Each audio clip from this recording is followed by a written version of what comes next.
السلام علیکم دوستو. نقلی روزہ بعض سے تقریباً 3 سال پہلے جب تک نہیں خبر تھی ہم نے بھی بہت اہتمام سے رکھا. دیکھو ہم کو یہ کہتے کہ ہم مدرسے میں پڑھتے بڑے اہتمام سے رکھتے تھے. ہم نے بہت اہتمام سے رکھا. بڑا شوق تھا. وہ روزہ چھوڑ جاتے تو بڑے مثال کو اداسی ہو کرتے تھے. تو اس میں دھیرے دھیرے پتہ چلا کہ وہ نقلی روزہ ہے. اس روزے کو کوئی رکھ بھی سکتا ہے اور کوئی رکھ بھی نہیں سکتا. جس نے رکھا اس کو ثواب ملے گا, جس نے نہیں رکھا نہ تو اس کو ثواب ملنے گا نہ اس کو کوئی گناہ ملنے گا. لیکن ہاں یہ عوام کے اندر بالکل بات واضح کر دے کہ بھائی وہ روزہ رکھنا بالکل ضروری ہے.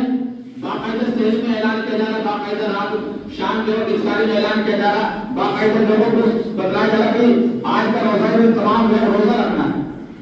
اس روزے کو ہمیں زیادہ اہمیت نہیں دینی کیونکہ وجہ کیا نفلی روزہ ہے. اس کو حقیقی بھی نہ سمجھو بھائی یہ تو روزہ نفلی روزہ چھوڑ دیا, کیونکہ یہ بتلایا اسلام کی شریعت کی کسی بات کو اپنی نظر میں حقیر سمجھنا یہ اسلام کا مذاق بنانا ہے. اور جس نے اسلام کی اپنی نظر میں حقیر سمجھا تو اس کا ایمان بھی کمزور ہے. تو شریعت کی کسی بات کو اپنے نظر میں اپنے نظام میں کمزور نہیں سمجھنا چاہیے. شریعت کی ہر بات کیا ہے مضبوط بات ہے. شریعت کی ہر بات ٹھوس دلیل کے ساتھ ہے. اور جو قرآن و حدیث زندگی ہماری ہونی چاہیے قرآن و حدیث کے مطابق. تو بھائی جو روزہ آئے گا 15 تاریخ کا شب برات ہے منگل کی 3 تاریخ کی اور روزہ رکھا جائے گا 4 تاریخ کو کر پڑ رہا ہے تو روزہ میں رکھا جائے گا. لیکن وہ نفلی روزہ ہے, کوئی رکھ بھی سکتا ہے. اگر کسی نے رکھا کسی انسان کو یہ نہیں کہہ سکتا ہو بھائی آپ کا روزہ کیوں رکھتا ہے. وجہ کیا ہے وہ نفلی روزہ ہے. آپ نے رکھا تو آپ کو ثواب ملے گا, کسی نے نہیں رکھا نہ اس کو کوئی گناہ ملتا ہے نہ اس کو کوئی ثواب ملتا ہے. ہاں اگر کوئی رمضان المبارک کے مہینے کے روزے چھوڑ رہا ہے آپ کیوں کہہ سکتے ہیں یار اللہ کے بندے آپ ماشاءاللہ اچھے نوجوان اچھی خاصی ماشاءاللہ اللہ نے تندرست دے رکھی لیکن پھر بھی آپ روزے نہیں رکھ رہے. رمضان کے روزے چھوڑے ہوئے تو پھر گناہ گار ہو سکتا ہے کیونکہ رمضان کون سا روزہ ہے. اسلام کی بنیاد کتنی چیزوں پر ہے.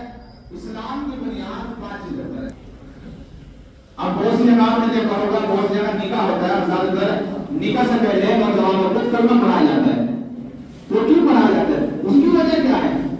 اس کی وجہ یہ ہے آپ کبھی اندازہ لگاؤ کبھی آپ اپنے آس پاس گاؤں کے اندر اپنے محلے کے اندر معاشرے کے اندر ایسے ایسے نوجوان مل جائیں گے کہ جو مسلمان گھرانے میں تو پیدا ہوئے لیکن ان کو نہ تو پہلا کرنا پتا نہ ان کو دوسرے کرنا پتا. جیسے گھر کے اندر داخل ہونے کے لیے دروازہ کھولنا شرط ہے. اگر آپ گھر کا دروازہ نہ کھولیں گے تو گھر کے اندر داخل نہیں ہو سکتے. یہ ایسا ہو جائے گا کہ کسی کے گھر کا دروازہ بند ہے اور وہ گھر کے اندر آنا چاہتا ہے دروازہ نہ کھولے وہ کسی وجہ سے گھر میں آ جائے گا. کسی بالکل نہیں آ سکتا. دروازہ کھولنے کے بعد گھر کے اندر داخل ہو گیا. تو اسلام کے اندر داخل ہونے کے لیے سب سے پہلے کلمہ پڑھنا